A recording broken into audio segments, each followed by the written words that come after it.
भरत नामक एक महान और तेजस्वी राजा हुए थे, जिन्होंने अपने अद्भुत चरित्र और तपस्या से भारत भूमि को न केवल सुविख्यात किया, बल्कि उसका नाम भी उन्हीं के नाम पर पड़ा, भारत। उनकी कहानी केवल एक सम्राट की विजय गाथा नहीं, बल्कि आत्मज्ञान, पारिवारिक त्याग और मृत्यु के बाद पुनर्जन्म के चक्र की गहरी दृष्टांत है। भरत भगवान ऋषभदेव के पुत्र थे, जिन्हें सच्चे धर्म का पालन, दया और न्याय प्रियता विरासत में मिली थी। वे अत्यंत पराक्रमी, धैर्यशील और न्यायप्रिय शासक थे। उनके राज्य में सभी लोग सुखी और संतुष्ट थे, क्योंकि राजा प्रतिदिन स्वयं अनुष्ठान, ध्यान और अध्ययन में लगे रहते थे।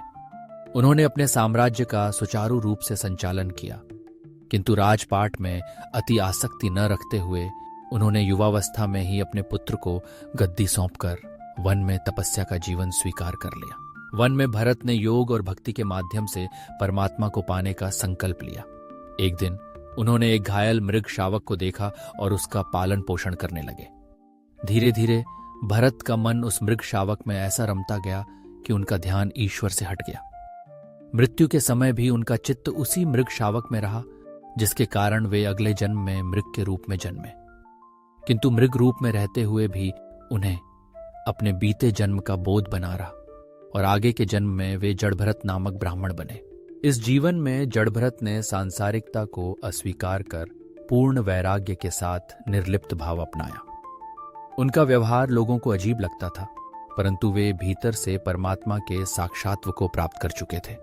उनकी वास्तविकता तब प्रकट हुई जब महाराज राहुल अथवा राजा रहुगण ने उनसे जीवन का गूढ़ संदेश सीखा। जड़भरत की कथा हमें यह सिखाती है कि मोक्ष केवल बाहरी कर्मकांडों से नहीं, बल्कि सच्ची भक्ति, आत्मनियंत्रण और संपूर्ण वैराग्य से ही प्राप्त होता है। सांसारिक बंधनों और मोह को त्याग कर आत्मकल्याण की ओर अग्रसर होना ही जीवन का परम पुरुषार्थ है।